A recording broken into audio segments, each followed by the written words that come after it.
siguro matagal na yun, nung ako mga ilang years na rin, nung may halaga pa yung G's, centimos. Merong namalimos sa akin badyaw, last coins ko na lang dahil kasi kababayad ko lang sa jeep at yun na lang ang naisukli, yung nahawakan ko. Namalimos, binigay ko sa namamalimos. Alam niyo, ginawa ng namamalimos niya, kinuha yung kamay ko, tapos binalik sa kamay ko yung yung, yung coins na yun. Yung value ng G centimos nung araw parang piso ngayon. Siya yung pinakamababang value ng ating currency ngayon. So, gusto mong tumulong pero binalikan. Kaya hindi ko malimutan yun talaga Kinuha yung kamay ko talaga tapos binalik yung binigay ko limos sa kanya. Eto mga to makikita natin na ang mga pulubi, tawagin natin ngayon, hindi na natin masyadong nagagamit yung term na pulubi, mga tawag na lang natin yan, mga scavenger, yung mga taong grasa or anything. Sila yung mga taong sila yung mga taong walang kakayahang mabuhay mag-isa, kailangan nila ang tulong ng iba. Ano ba yung pagkakaiba nila sa mga mahihirap? Ang mahihirap ay yung mga taong sinisikap mabuhay nang hindi umaasa sa tulong ng iba. Minsan, ang Panginoong Diyos, ang Panginoong Hesus ay naglahad ng kanyang beatitude, kung tawagin natin sa chapter 5 ng Matthew.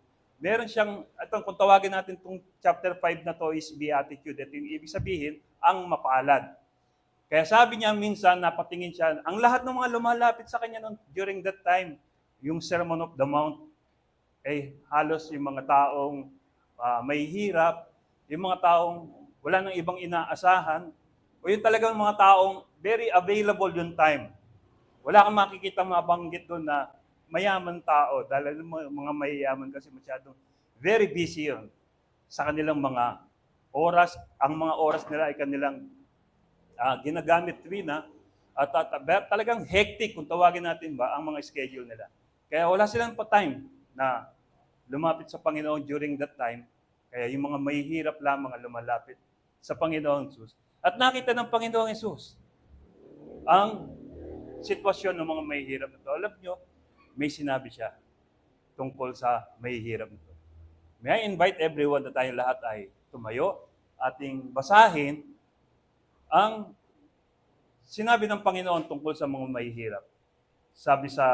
Basahin natin sabay-sabay sa Matthew chapter 5 verse 3, sabi rito, sabay-sabay po tayo, "Blessed are the poor in spirit, for there is the kingdom of heaven." Pagpalain ng Diyos ang kanyang mayamang salita, sandali tayong yumuko at manalangin. Panginoong Diyos na makapangyarihan sa lahat, na sa aming buhay ay may likha, na nakababatid ng simula at hangganan ng aming mga buhay.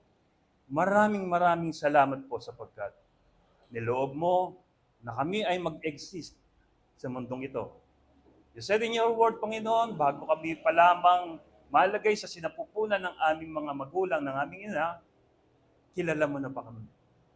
Inihanda mo na po kami, Panginoon, sa tamang pagkakataon, tamang panahon, at sa tamang sitwasyon na itinakda mo sa amin.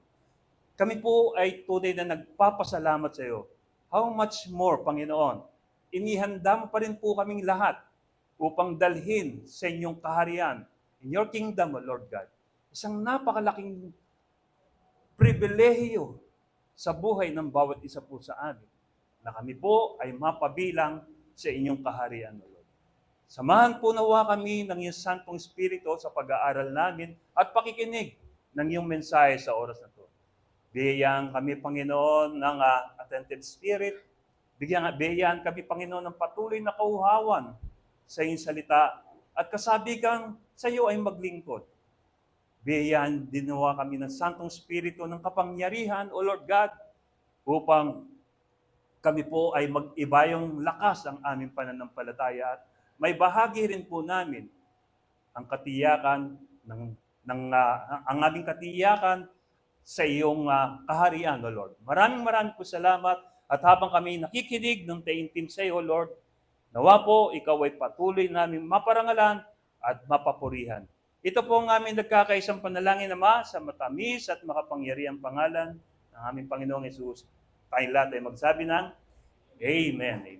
Praise the Lord. Sige po, maaari na po tayo makaupo at purihin ang Panginoon. The Lord Jesus said in Matthew chapter 5 verse 3, "Blessed are the poor in spirit, for theirs is the kingdom of heaven." Sabi natin, kingdom of God and kingdom of heaven. Masasabi natin, almost the same din naman yun. So, sabi raw, ang mga may hirap, ang naroroon, sila yung merong access sa kingdom of God. Balikan po natin, no? Ano ba yung kingdom? Sa kingdom, no? Bawat creation, nakikita natin o hindi nakikita, lahat ng nilikha ng Diyos, masasabi natin, paghahari ng Diyos. Dito sa lupa, binigyan tayo ng Diyos ng isang tawag dito na karapatan, isang rights para maging steward, maging katiwala ng kanyang pag-aari. Kaya tawag sa atin, kapag meron tayong possession dito, ari-arian. Kumbaga sa kunwarian lang. Dahil alam natin, hindi naman tunay na atin to. Amen? So, ang tunay na may-ari, ang lumikha. Walang iba kundi ang Diyos. Kaya lahat ng nakikita natin o hindi man nakikita, basta ito'y nilikha, nag-i-exist, ito ay pag-aari ng Diyos. Iba yung pag-aari, iba rin yung paghahari. Paghahari, ito naman yung pagkakataon na talagang sa pamamalakad, sa lahat ng sitwasyon, siya ang may control. Ayun yun. Minsan nasabi nga natin kanina, "Blessed are the poor in spirit, for theirs is the kingdom of heaven." So sabi, ano po ba yung tinutukoy rito na poor in spirit? Ito ba yung tinatawag na, yung sabi natin, yung mga, basta ikaw ay mahirap, papasok ka na pakagad sa kaharian ng Diyos? Hindi po ganoon eh. Ang sinasabi po rito, poor spirit, sa Tagalog sabi, mapalad ang taong inaaming nagkulang siya sa Diyos dahil makakasama sila sa kaharian ng Diyos. Sa Tagalog version ng ASB. Makakasama raw sila sa kaharian ng Diyos, yung mga taong inaamin nila, nagkulang ako. Sa totoo naman talaga, lahat naman tayo nagkulang. Sino ba rito yung nakakumpleto? Di ba? Wala. Lahat tayo nagkulang. Lahat tayo nagkasala. Pero, hindi lahat ng tao inaamin na nagkulang siya.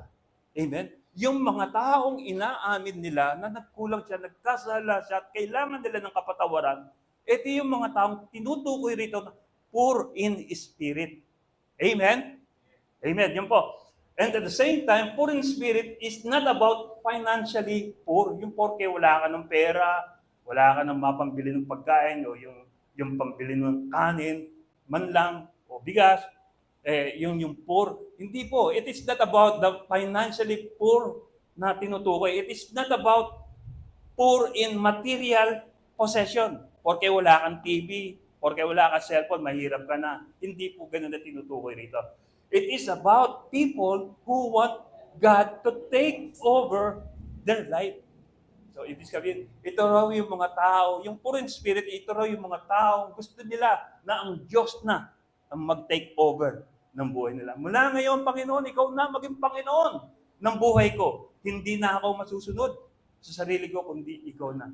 Naalala ko nung kami ay high school, magkakabarkada kami, merong isa talaga na grupo namin na sabi niya, kahit na wala siyang pakialam sa pag-uwi niya, kahit hindi siya umuwi ng ilang araw, 2 araw, 1 linggo sa kanilang bahay, kasama-sama lang kami, masaya na siya. Minsan natanong ko, hindi ka ba hinahanap ng magulang mo? Hindi ka ba hinahanap ng magulang mo? Dahil lagi ka na lang nandito. Nakatambay tayo lagi rito. Sabi niya, I am the king of myself. Sabi niya. So, masasabi ko lang sa sarili ko, minsan tayong lahat din, wala tayong pakialam eh. Lalo na tayo ay hindi pa tayo nakakilala sa Panginoon at wala pa tayong kaugnayan sa Panginoon. So, wala tayong pakialam sa magulang natin eh. Ang pinakikialaman lamang natin yung sarili natin. basta ganito, gusto ko, ganito. Yung sabik tayong ma-achieve, makamit yung kalayaan natin. Pero nakakalungkot isipin, no? Sa pagkamit natin ng kalayaan natin, madalas tayo nagkakamali. Nagkakasala. Alam mo yung kanta ni Freddie Aguilar na kung saan nagsisisi at naisip mong kauwi ng pag ikay nagkamali, yung kanta niya sa anak, yun yung yung sitwasyon ng buhay. Parang yung kantang yun, lyrics ng kantang yun, applicable sa akin Parang ganun din ako So ganito, no? Dumarating sa punto ng buhay natin na sabik tayong gamitin ng ating kalayaan. At sa pagkakasabikan natin gamitin kalayaan natin, pakialam ko kung mapuyat ako, ganyan-ganyan. Pero to the point, ang nagsasuffer yung katawan dati, physical, at the same time, yung relasyon natin sa ating mga magulang, at even mga kapatid. Poor in spirit refers to people who recognize their spiritual need.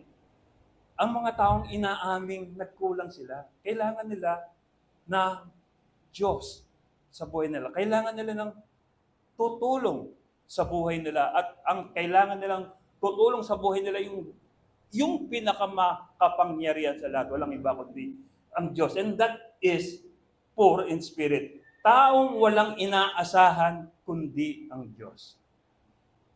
Madalas, nakaka-encounter din tayo. Dumating din sa punto ng buhay ko na parang buhay ko lagi na lamang bang ganito. Parang wala nang pag-asa, lagi na lang tambay na lang ng tambay, gano'n.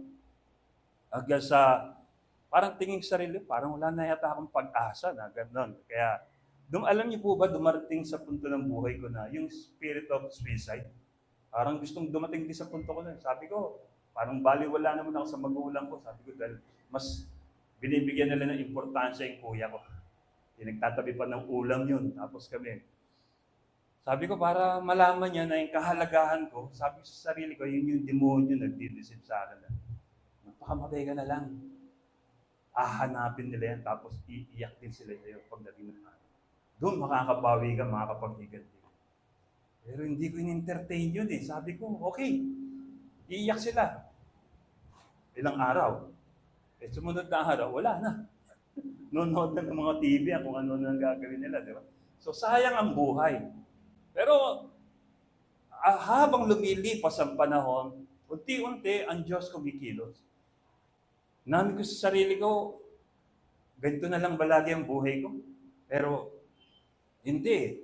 Meron palang magandang plano ang Diyos sa buhay. What is, sabi ko, ano ba yung tinatawag natin na poor in spirit? Ito yung mga taong kailangan nila ng spiritual needs. May mga spiritual needs ng mga tao, itong mga poor in spirit ito. And alam niyo po ba na ang ating katawan ay para mabuhay tayo? May 3 basic needs natin. Una, kailangan natin kumain, magpahinga, at gumawa. Itong 3 to. Kapag ka hindi balance, dalawa lang, puro ka trabaho ng trabaho, wala ka ng pahinga, pero pag may pagkain ka, sisingilin ka rin pagdating ng araw. Kasi tinakda ng Diyos sa buhay natin ito Yung 3 bagay na ito, kumain, gumawa, at magpahinga. Itong 3 to. Kailangan balanse lahat yan. Kung ang ating physical na buhay ay nangangailangan ng ganon, pagkain, at pagpapahinga, at paggawa, ganon din ang ating espiritu. Sabi sa Matthew chapter 4, verse 4, sabi, "But he answered and said, it is written, man shall not live by bread alone, but by every word that proceeded out from the mouth of God." Ibig sabihin, hindi ko marami kang pagkain sa bodega mo, sa rep mo, sa cabinet mo. Enough na yon. Kailangan mo rin daw na salita ng Diyos dahil itong salita ng Diyos na to ay pagkain ng ating espiritu. Lumalakas ang ating espiritu kapag tayo ay laging nagbabasa ng salita ng Diyos, ng Biblia. Sa totoo lamang, alam niyo po, it is proven to me that the Bible is truly the Word of God. Bakit ko nasabing napatunayan ko sa buhay ko ng salita ng Diyos, na ang Biblia ay salita ng Diyos? Kasi, itong salitang ng Diyos na to, yung Biblia na to, habang binabasa ko, unti-unting binabago pagkatao ko. At habang binabago nito yung pagkatao ko, unti-unti nagiging malapit ako sa Diyos. Ganon din sa inyo. Iyon yung isang testimony that the Bible really truly is the Word of God. Mayroong kapangyarihan na bumabago sa ating pagkatao. Naalala ko po nung time na dati sabi ko, ang pangarap ko ay magkaroon lamang ng buhay na simple lang. Nakita ko lang yung kumain lang kami ng 3 beses sa isang araw. Masaya na kami nun. At walang may sakit sa pamilya ko. Masaya na ako nun. Yun lang, ganun lang kasimple ang pangarap ko. Pero as time goes by, naging 6 mga anak ko, at the same time, nagkaroon ng pangangailangan dahil ang anak ko, 3 college, yung isa ron, nagre-review daw sa nursing, si Jack, nagre-review, tapos 3rd year college si Jed, yung pangalawa, yung pangatlo naman, sa Ames. At yung Ames na yun, during that time, yung per semester is 34,000, napakalaking halaga per semester. Naglalakad ako dyan, naglalakad ako punta sa sakayan ng Don Aldrin. Nagtatanong ako sa Diyos, Lord, ba't gano'n? Sabi ko, nagsisikap naman ako. Ito nga halos, naglalakad na lang, makatipid lang ng pamasahe. Tipid na tipid naman talaga, kahit yung kinakain ng pamilya ko. Pero, ba't gano'n? Lagi pa rin akong gipit. Pinaalala sa akin ng Lord, di ba gusto mo, simpleng buhay lang? Gusto mo, di ba, yung kumain ka lang 3 beses sa isang araw, kumakain naman ka, minsan nga 5 beses pa kayo kumakain sa isang araw. Walang may sakit sa inyo, di ba yung gusto mo? Lord, I renounce. Ayoko na po ng simpleng buhay. Ang gusto ko po ay marangyang buhay. Kasi mayaman talaga ang Diyos natin eh. Pag hihingi ka sa Diyos, humingi ka na ng ano. Yung talagang kailangan, yung talagang, huwag na simple ang hilingin mo. Ang hilingin mo yung marangya. Alam mo, nung pagkasabi ko nung marangyang buhay, kumilos kagad ang Lord. He provides in His own way. He works in ways we cannot see. Amen? He provides. Kapag kayo hihingi sa Diyos, encouragement ko lang sa inyo. Humingi na kayo ng talagang sobrang yun talaga, kailangan yun na, huwag na kayong humingi ng simple lang. Humingi kayo ng marangya. Mayaman ang Diyos natin eh. Amen?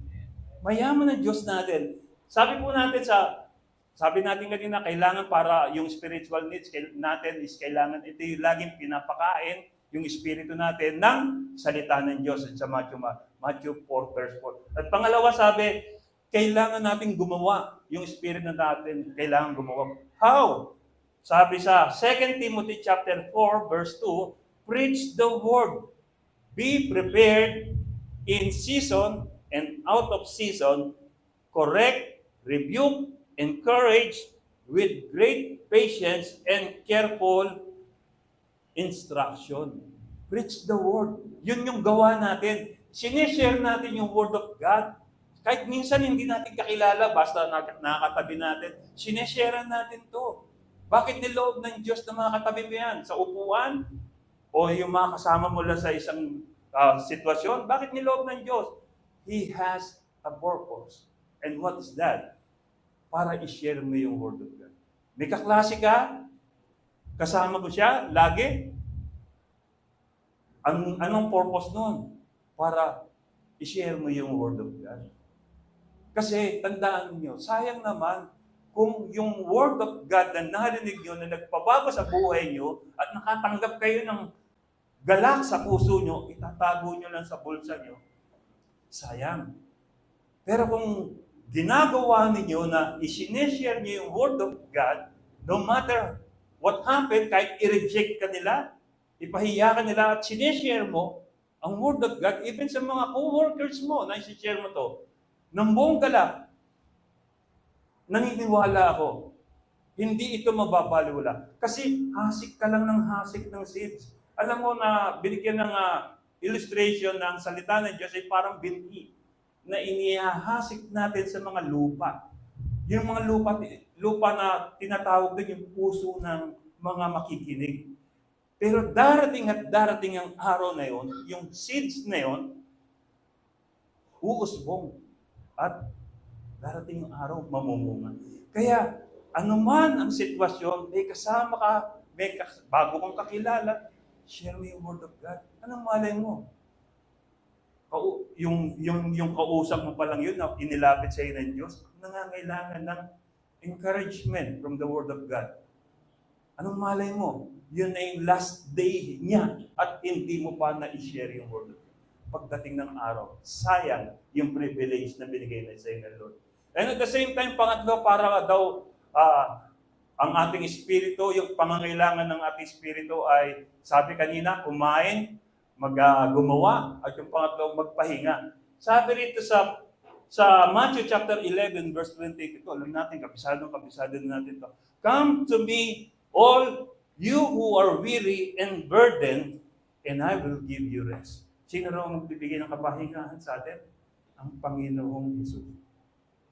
Ang Panginoong Hesus ang nagsasalita nito. Ang Panginoong Hesus hindi nang bobola.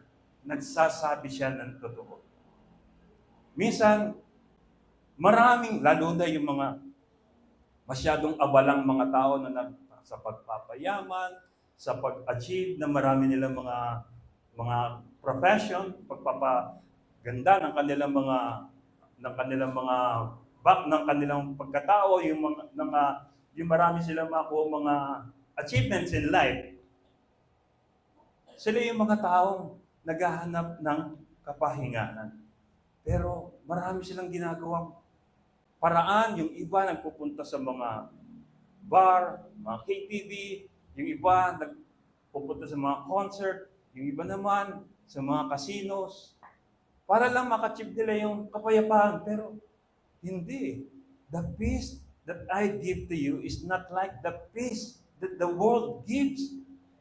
Ang binibigay na kapayapaan ng mundo ay hindi katulad ng binibigay ng Panginoong Hesus. The world offers peace is temporal. At the same time, may bayad pa. Sa Panginoon, wala. Kailangan mo lang na laging maganda ang relationship mo sa Kanya. Yung bang talagang He is the Lord of your life, nung panahon tinanggap natin siya bilang Panginoon. Mula ngayon, Panginoon, Jesus, ikaw na ang maging Panginoon ng buhay ko. At siyempre, pag sinabi natin siya ang Panginoon, siya na ang masusunod sa buhay natin. And then balikan po natin what is poor in spirit. Poor in spirit is about having a humble and open heart, acknowledging our limitation and need for God's guidance. Ang buhay kasi natin, alam niyo mga kapatid, pansamantala lang. Darating at darating yung araw. Yung limit natin, mapupunta na tayo. Nakakalungkot isipin, no, yung mga kaklase ko, yung mga barkada ko, yung mga time na during my youthful time, unti-unti na nagpapaalam. Bawas-bawas na kami. At nakakalungkot isipin. Alam niyo po, sasabihin ko lang sa inyo mga kabataan, no? Sa ganitong age, mga 60s or 50s onward, darating sa buhay natin yung kalungkutan. Yung kasi yung lungkot ng paghihiwalay. Sabi ko, kapipray ko pa lang dati dahil masaya kami nung 2016 nung aming reunion. Sabi ko, Lord, sana po laging ganito. 2016, June, namatay ang tatay ko. Kapipray ko na, Lord. Sabi ko, pero hindi ako nanumbat kay Lord. Alam ko yun. Sabi ko, Lord, sana po laging ganito yung reunion natin. Laging ganito kasi kompleto kami. Nung after 6 months ng prayer ko, si tatay ko namatay. Tapos sumunod, pamangkin ko. Tapos sumunod na si nanay ko, tapos si kuya. Unti-unti ang kalungkutan dumarating. Ang mahalaga rito, how do you handle sadness, sorrows in your life kung wala kang Panginoon Jesus? Amen? So, kailangan natin ang Panginoong Hesus at yun ang magbibigay sa atin ng kapahingahan. Kasi hindi naman kahit sinong tao dyan, hindi niya kayang ibigay sa iyo kapahingahan na binibigay ng katulad na binibigay ng Panginoon. Wala. Walang may tutumbas. Walang may papareho sa kapayapaan, kapahingahan binibigay ng Panginoon sa ating buhay. Kaya kailangan tanggapin natin, be honest to ourselves, hindi natin kaya. kung wala ang Diyos. Kung wala ang Panginoon, hindi natin kaya eh. Di ba? Kailangan natin sa tuwina, laging kaakibat ang Diyos sa buhay natin. Saan? Sa kapag tayo ay gumagawa, kahit minsan natutulog tayo, pasama tayo, Lord, samahan mo po ako sa pagpapahinga ko, bigyan mo ng kumpletong kapahingahan. And sasama ka ng Lord, even sa pagtulog, minsan nga, napapanaginipan mo pa eh. Merong pinapahayag ang Diyos sa buhay mo, even in dreams. God sometimes use people para to deliver His message to us. Alam niyo ba na minsan may nakasama kang kaibigan mo na mananampalataya, and then nasharean ka. Alam mo, minsan inaalaw ng Lord na i-deliver ang message niya doon sa taong kausap mo. Naalala niyo ba si Job? Di ba? Si Job, nung panahong talagang siya sinusubok ni Satan, talagang hirap na ang kanyang kalagayan, buong katawan niya, may sugat. Parang gusto niya, ba't hindi niyo pa ako pinatay nung sinapupunan pa lang ng aking, nung ako'y nasa sinapupunan pa lamang ng aking ina. Yun ang sabi niya eh. Pero, alam mo, dumating yung mga kaibigan niya. Si Eliphaz, si Soparat, si Bildad. In-encourage siya. At hindi pa rin sapat yun. Meron pang isang batang nakikinig si Eliud na nagsumabat para encourage siya. Sometimes God use people, even mananampalataya, lalo na yung mga mananampalataya, believer ng God, to encourage you, to pursue life. Minsan naman, alam nyo, kahit hindi mananampalataya, ginagamit ng Diyos para paalalahanan ka. Like, si King Nebuchadnezzar, kung naalala nyo, si King Nebuchadnezzar, alam nyo ba na kinonquer niya ang Israel. Ibig sabihin, nasakop niya ang Israel. Nung nasakop niya ang Israel, napatunayan niya ng Diyos ng Israel ay tunay na Diyos. Sa paanong paraan?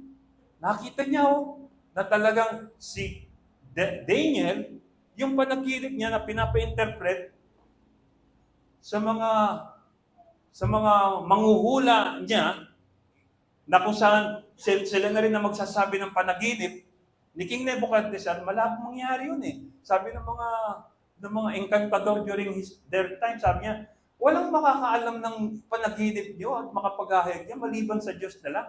So sila mismo naniniwala, yung Diyos talaga ang nakakaalam.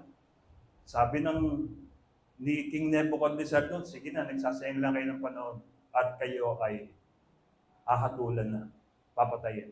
Pero nung dumating si Daniel, nanalangin siya, pinanalangin ni Daniel kung ano yung panaginip ni King Nebuchadnezzar at nahayag niya. Sakto mismo, pinahayag niya ito kay King Nebuchadnezzar. At dahil doon, si King Nebuchadnezzar naniwala na ang Diyos ni Daniel ay tunay na Diyos. Sabi niya, mula ngayon, ang Diyos nila Daniel ang inyong sasambahin.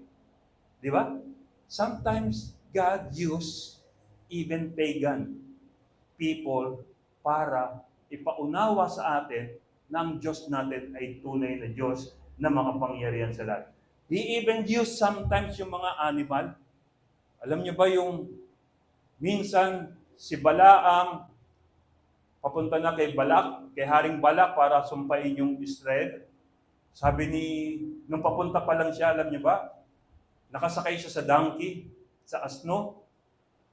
Pero yung asno, best na gusto ni Balaam mag-forward, pero ayaw, hanggang sa bumaba na lang, tumumba na lang ang donkey.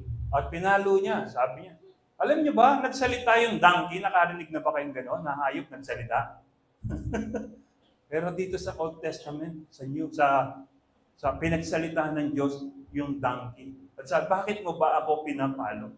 Sabi niya, pinakita ng Diyos kay Balaam na ang papupuntahan pala na pinipilit ni Balaam na puntang direksyon ay papuntang kamatayan. Bakit? Merong anghel doon na may dalang nag-aapoy na nag-aapoy na espada.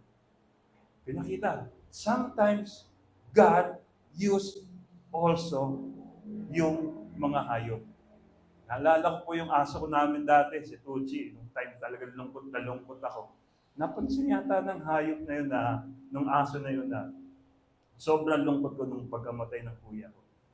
Talagang sobrang. Alam niya ba ginawa? Nilapitan ako ng aso ko, pero pinipilit ko siya itapoy ng itapoy. Pero pilit pa rin siya, kahit na nasasaktan na siya, lapit pa rin siya ng lapit.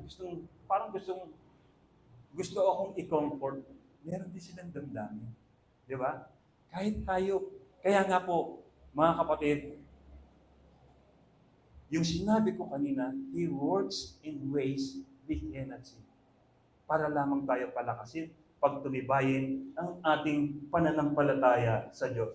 Ano ba? Balikan natin yung poor in spirit. Ano ba yung basta tinutukoy ng mahirap na lamang na kung saan matik nasa kanilang kaharian ng Diyos, even wala silang relationship with Jesus Christ. Hindi po ganun eh.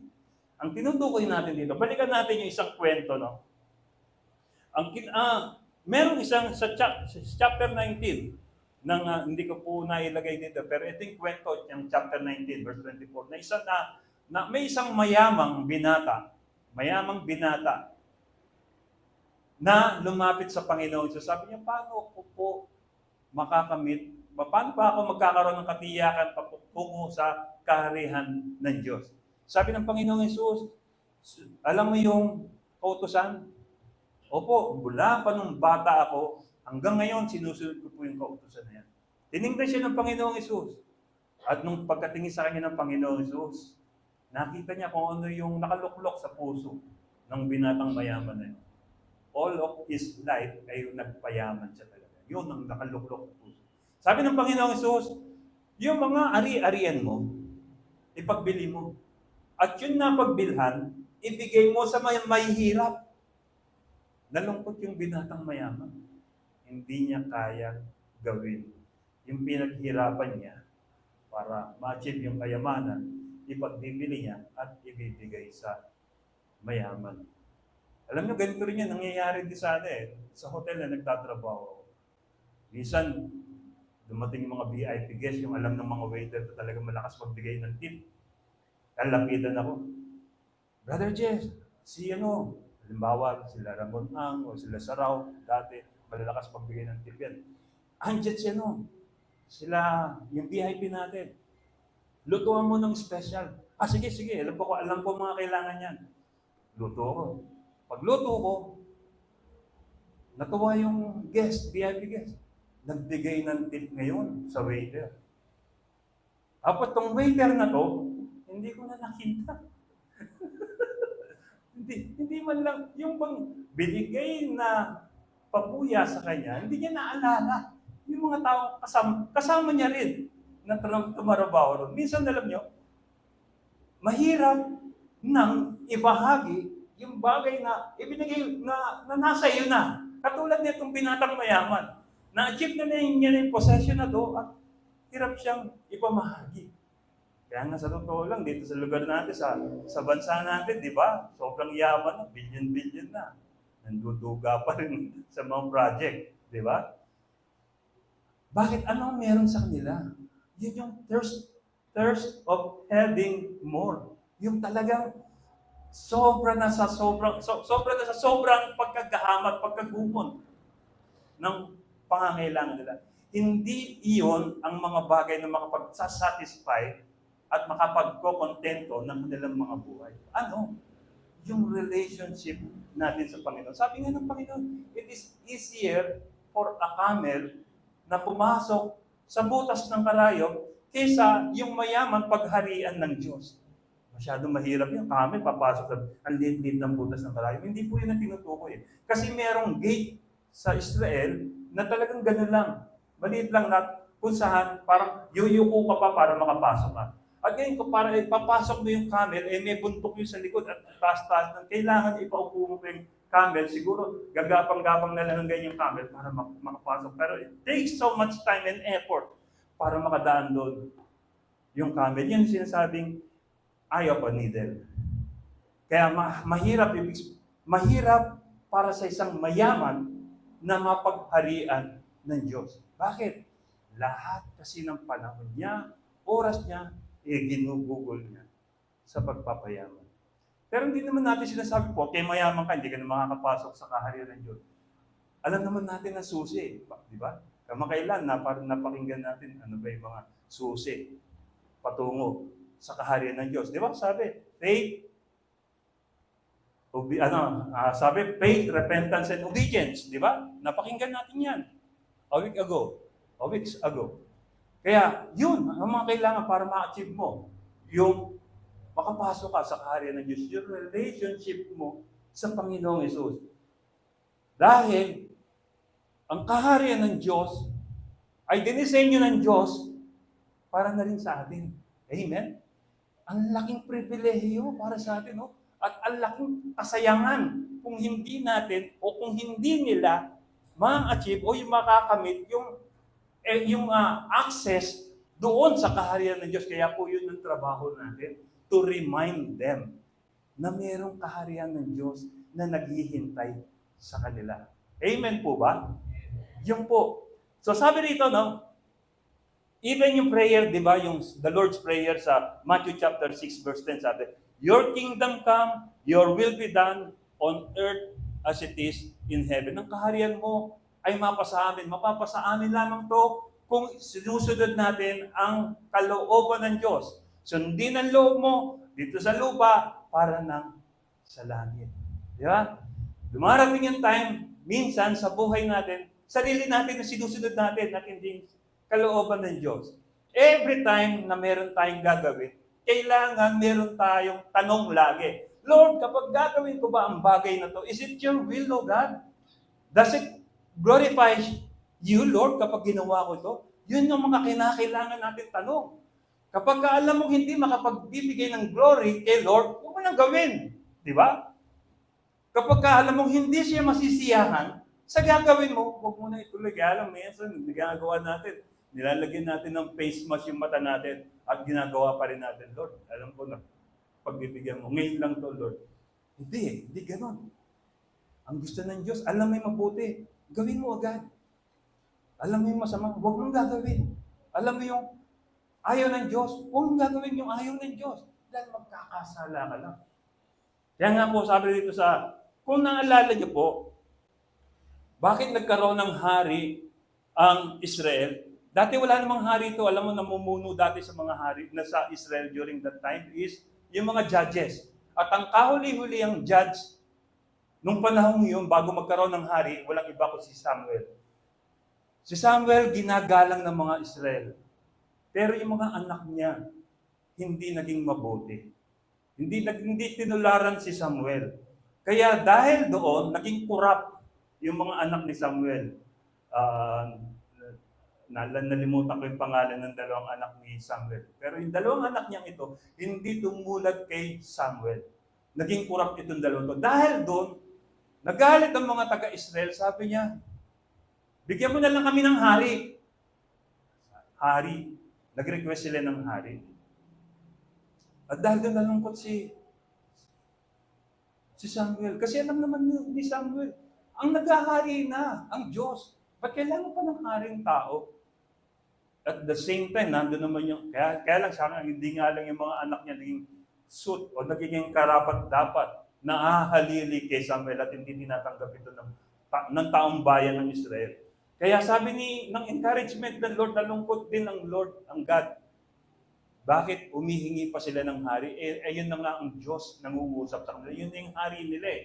Sabi rito sa 1 Samuel chapter 8 verse 6-7, hindi ko po nailagay, but the same sabi, but when they said, give us a king to lead us, this displeased Samuel.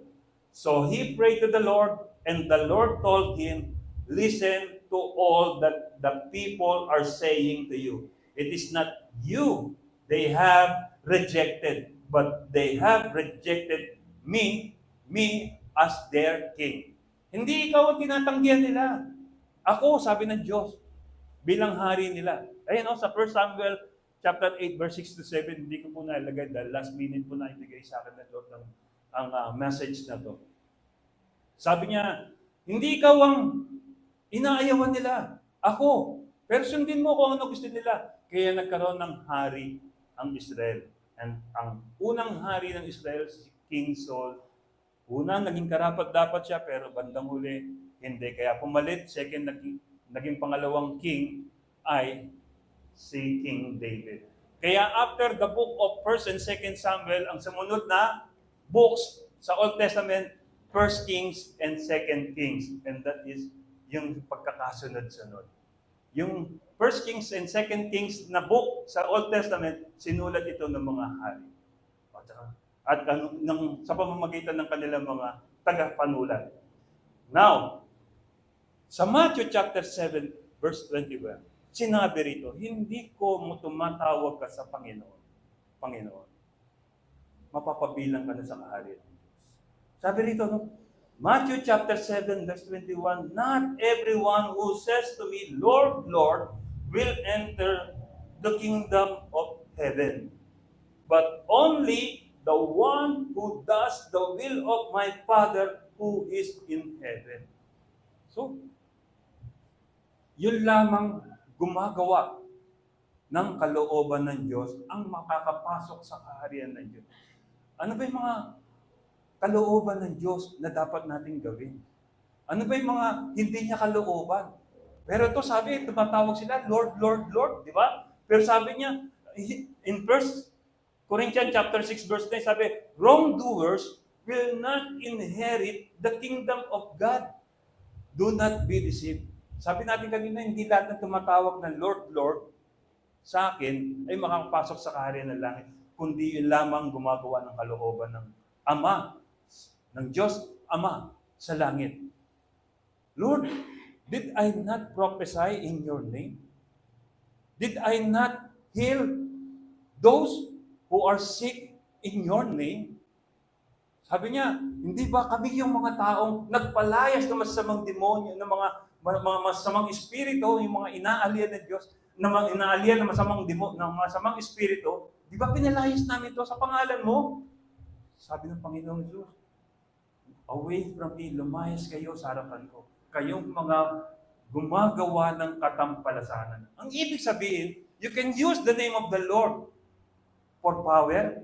Alam niyo ba yung mga, ano ba yung binabanggit na pangalan ng mga albularyo? Di ba tumatawag din sila sa Lord, Lord, Lord?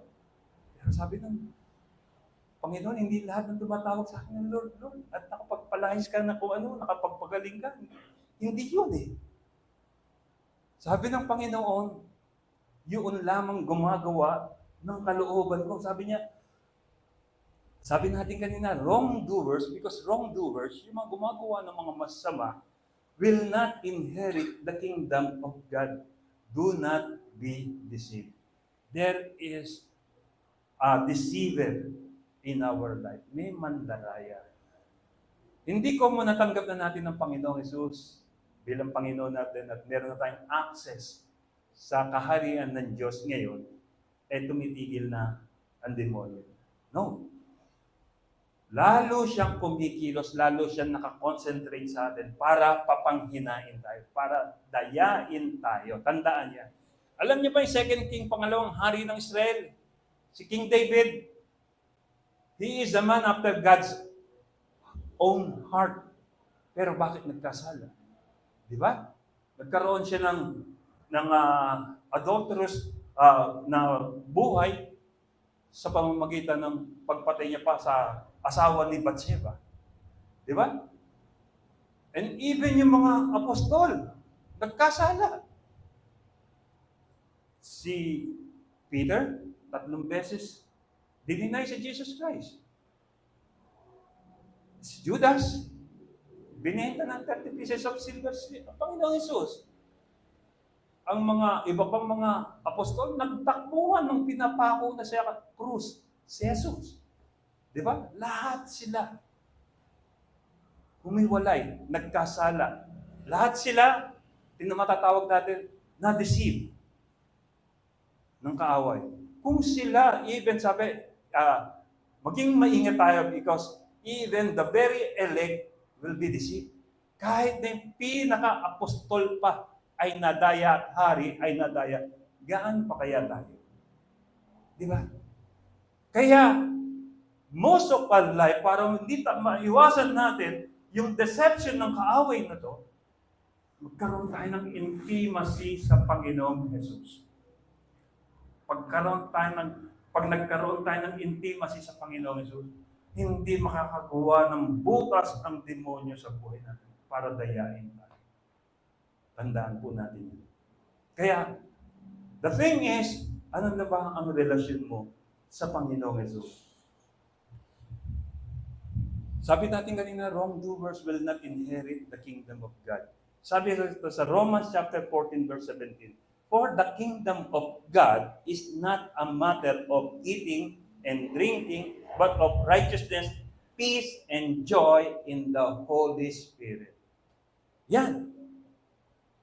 Yan ang kaharian ng Diyos. Kapag meron kang kapayapaan sa buhay mo, sa puso mo, kahit na dumarating yung mga bayarin sa buhay mo, yung talagang walang-wala ka na, pero still payapa ka pa rin.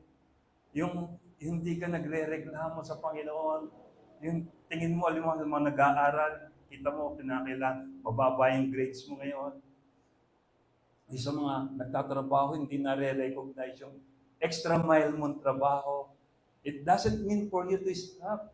Lalo mo trabahuin, magpatuloy ka. Dito sa church, nakita natin, ilan na lang tayo. It doesn't mean for you to stop pa rin, kundi lalo ka dapat mag-exert ng energy, ng effort para lalo kang nagiging matibay, nagiging intimate sa Panginoon at walang space ang demonyo para madahaya ka. In our conclusion, humbly accepting ourselves being poor in spirit is not a weakness. Hindi kayo na yun pag tinanggap mo sa sarili mo na hindi mo kaya.